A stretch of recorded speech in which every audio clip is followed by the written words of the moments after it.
اللہ تعالیٰ نے انسان کے اوپر مصیبتیں ڈالی ہیں. آپ نے دیکھا ہوگا خوشی انسان کو کم آتی ہے اور غم رنج انسان کو زیادہ لاحق ہوتے ہیں. اس کی وجہ کیا ہے؟ مفسر شہیر حکیم الامت مفتی احمد یار خان نعیمی رحمۃ اللہ علیہ تفسیر روح البیان کے حوالے سے لکھتے ہیں جس وقت خمیر آدم تیار ہوا نا 39 روز تک مسلسل اس کے اوپر رنج اور غم کی بارش ہوئی ہے. 39 روز تک. ایک دن اس کے اوپر خوشی کی بارش نازل ہوئی ہے. ایک دن. اس وجہ سے رنج اور غم زیادہ اور خوشی کم. لیکن اللہ تعالیٰ نے مصیبتوں کو ارد گرد رکھا کیوں؟ کیا وجہ ہے؟ قبض کے اندر مشقت کے اندر انسان کو رہتا بنایا. زندگی ایسے ہی گزرے گی گویا کہ ہم مصیبتوں سے نبردآزماں ہیں, مصیبتوں کا مقابلہ کر رہے ہیں. کیوں ہے ایسا؟ محدثین لکھتے ہیں دراصل انسان جو ہے نا اس کا جو نفس ہے, نفس کی 3 کیٹیگریز ہیں.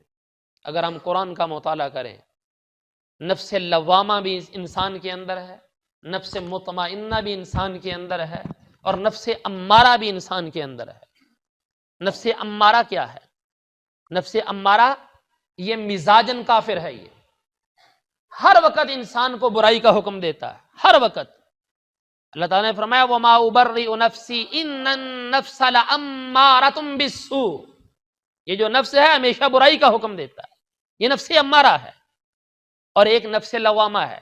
جس وقت انسان نفس امارہ کو دباتا ہے نا پھر نفس لوامہ آ جاتا ہے آگے. اللہ تعالیٰ نے سورۃ القیامہ کی دوسری آیت میں اس کا ذکر فرمایا ہے لا اقسم بیوم القیامہ.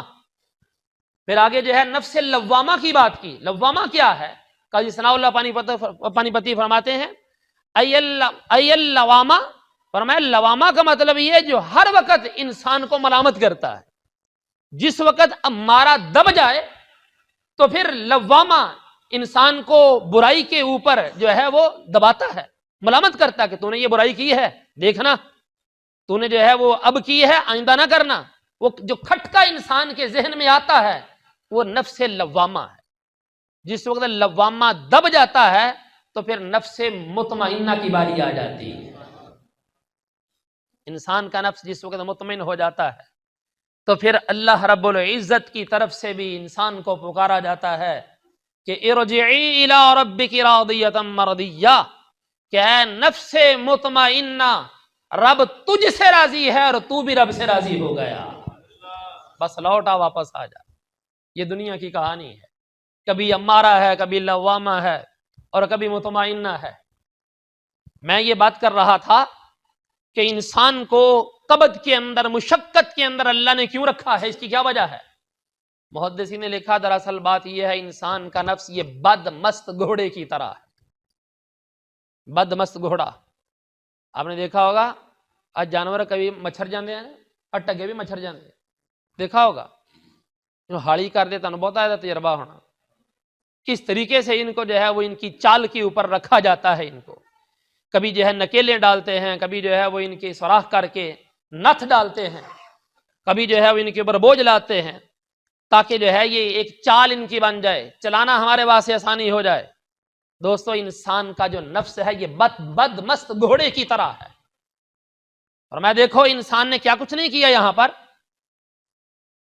چوری اس نے کی ہے, زنا کا بازار اس نے جو ہے وہ گرم کیا ہے, اور پھر رقص و سرور کی محفلیں اس نے سجائی ہیں, اور فحاشی اور یعنی کے سیلاب اس نے بہا دیے ہیں. اور کون سا گناہ ایسا اس نے نہیں کیا, انسان نے سب کچھ کیا. قتل و غارت اس نے کی, یہاں تک کہ نبوت کا دعویٰ بھی انسان نے کیا. جھوٹے نبوت کے دعوے انسان کر رہا ہے. اور پھر بڑی بات یہ, بہت سارے انسان تو ایسے ہو گئے وہ اس سے اوپر چلے گئے, انہوں نے اپنے آپ کو خدا کہہ دیے. فرعون جیسے لوگ, نمرود جیسے لوگ اپنے آپ کو خدا کہہ بیٹھے. کہا ابھی تو مصیبتیں ارد گرد ہیں, کبھی جو ہے وہ اپنوں کی طرف سے, کبھی بیگانوں کی طرف سے, کبھی ڈپریشن ہے, کبھی پیٹ کے اندر درد ہے, کبھی جو ہے وہ سر میں درد ہے, کبھی کچھ ہے, کبھی بخار ہو جاتا ہے. ابھی تو مصیبتیں ارد گرد ہیں تب انسان کی یہ حالت ہے. اگر مصیبتیں نہ ہوتی, راحتیں ہی راحتیں ہوتی تو پھر اس کا حال کیا ہوتا؟ تو اللہ رب العزت نے یہ جو مصیبتیں ارد گرد ڈال دی ہیں اسی وجہ سے ڈالی تاکہ انسان کو اپنی اوقات یاد رہے. یہ قرآن نے کہا ہے لقد خلقنا الانسان فی کبد، پیارے محبوب تو اس شہر کے اندر تشریف فرما ہے، اس شہر کے باشندوں کو بتا دے ہم نے انسان کو پیدا کیا ہے، مشقت کے اندر پیدا کیا ہے۔